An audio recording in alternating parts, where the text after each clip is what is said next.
جیسے آج افطار جب ہم کرتے ہیں، افطار کرنے کے دوران نماز سر پہ ہوتی ہے نہیں؟ کہا کہ اگر نماز سر پہ نہ ہو تو پھر سارے دن کے بھوکا رہنے کا فائدہ کیا ہے؟ اب افطاری کھا رہے ہیں ہم، پکوڑے کھا رہے ہیں، سموسے کھا رہے ہیں، شربت پی رہے ہیں، لیکن نماز ہمارے شعور کے اندر گھومتی ہے، دماغ میں ہوتا ہے یار نماز پڑھنی ہے، تو دیکھو اللہ تبارک و تعالیٰ نے آپ کے کھانے کو نماز بنا دی ہے۔ تو اللہ کو یہ گوارا ہے، اس لیے فرمایا کہ تم پہلے اچھی طرح کھانا کھا کے سیر ہو جاؤ، اب نماز پڑھو۔ جب نماز پڑھو گے تو نتیجہ کیا ہوگا؟ یہ نماز اللہ تبارک و تعالیٰ کے پاس روشن چہرے کے ساتھ پہنچے گی، جیسے حدیث میں آتا ہے دعا کرتے ہی پہنچے گی، اے اللہ جسے اس نے اس طرح مجھے سنوارا اور مجھے روشن کیا، یا اللہ اس شخص کو بھی تو اسی طرح روشن کر دے، دعا کرتے۔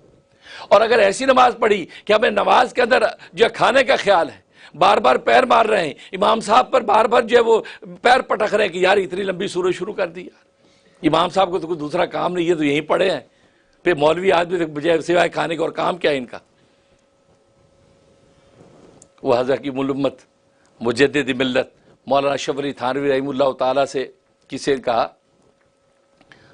فرمایا کہ جی مولوی بن کے کھائے گا کہاں سے؟ تو حضرت فرماتے یار تم لوگ بھی عجیب ہو، ایک طرف کہتے ہو مولوی بن کے کھائے گا کہاں سے، اور دوسری طرف کہتے ہیں مولوی کھاتے بہت ہیں، تو مطلب اللہ دیتا ہے تبھی کھاتے ہیں بھائی۔ ایک طرف کہتے ہیں مولوی بن کے کھائے گا کہاں سے، دوسری طرف کہتے ہیں مولوی کھاتے بہت ہیں۔ اس لیے حدیث میں آتا ہے اللہ تبارک و تعالیٰ نے فرمایا میری امت کے عالم کا رزق پورے عالم میں پھیلا دیا ہے، پورے عالم میں پھیلا دیا ہے،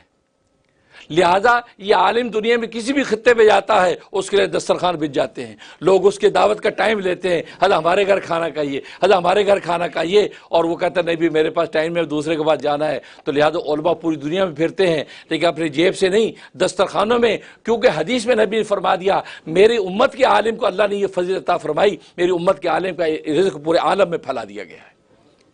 کہیں بھی جاتے رزق پہلے انتظار کرتا نظر آتا ہے۔ تو کہنے کا مقصد یہ، تو آج ہماری حالت یہ ہے کہ ہم نماز کے اندر بے چین ہوتے ہیں کہ یار یہ اتنی لمبی نماز ہو گئی، کھانا کھانا ہے۔ تو کہنے کا مقصد یہ ہے، لیکن اللہ تبارک و تعالیٰ کی شان یہ ہے کہ اللہ تبارک و تعالیٰ ہماری نمازوں کو کھانا بننے نہیں دیتے، ہمارے کھانوں کو نمازیں بنا دیتے ہیں۔